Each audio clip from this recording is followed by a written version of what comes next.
Hello, welcome back to the self-care series. What is self-care? Most people think of practicing self-care when they are feeling stressed, overwhelmed, sad, or out of shape. Some people are reminded that they need to take better care of themselves or know deep down that they can love themselves better. Right? Self-care is not as simple as a spa day. Putting on a clay mask and sipping cucumber water will not provide you with deep, restorative health if you're working 50 plus hours a week and juggling a million other things. Self-care is a daily exercise, one that is free but priceless.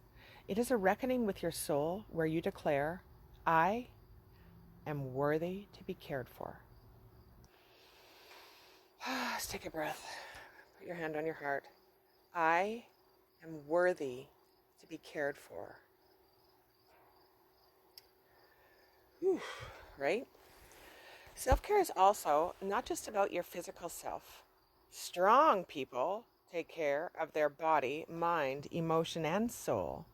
A proper self-care routine must encompass all four aspects, or else it's like driving a car with only 3 wheels. It just won't work well to get you where you need to go. I became dedicated to my self-care after a long winding journey that took me down dark roads of caring for everyone else but myself. Let me know if any of you have ever felt like that, right? At the time, I believed that I didn't have time to take care of myself and that I didn't know how to make my self-care a priority. I believed that taking care of those around me,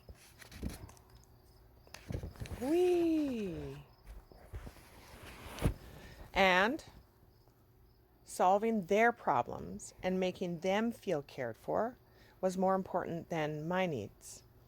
Even though I knew the basic in-flight safety rule of putting an oxygen mask on myself first, I couldn't translate that knowledge into action because nobody had ever told me how to truly care for myself.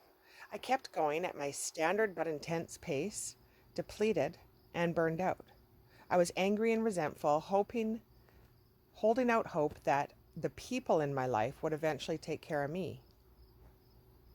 Wow. I finally hit a breaking point.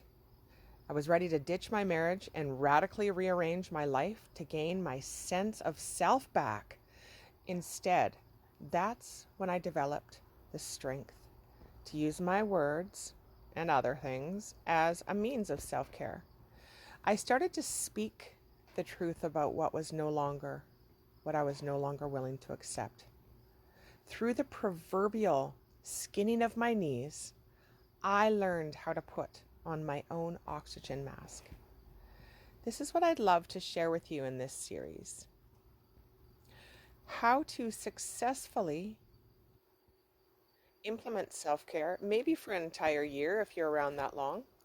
But by the end, you'll have developed the habit of investing in yourself every single day and become a self-care master.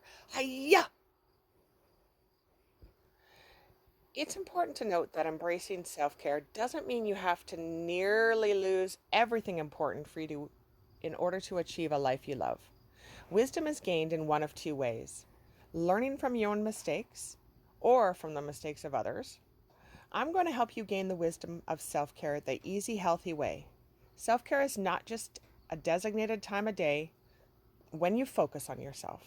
It's a habit of valuing yourself in all of your interactions and being productive throughout the day.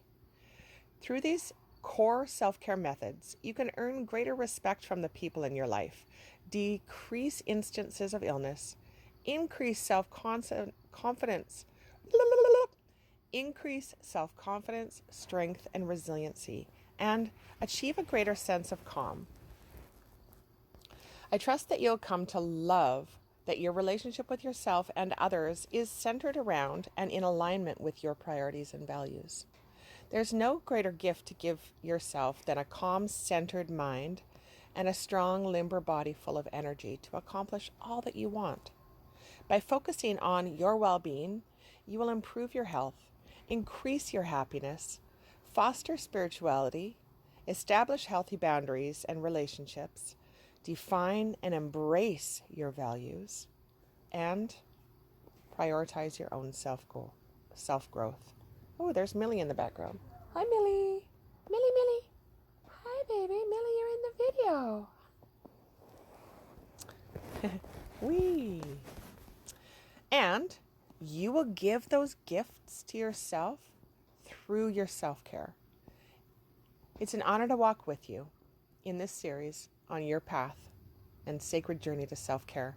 I'm already so excited for you to experience the life transformation that comes from making your self-care a priority.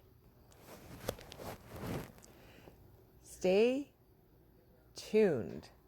When I say I'll be right back, I might be recording these all in a row. You can watch them all in a row when they're uploaded, but you'll have to look around.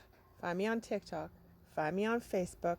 Come and join me in my group there, Spiritual Women Born to Rise, which we are calling Spiritual, Sensitive, and Sparkly. For neurospicy, I like to say neurosparkly. So, spiritually awake, spiritual but not religious, and sensitive, highly sensitive, HSP, intuitive empath, sensory overload, oh, all that jazz. Okay, bye.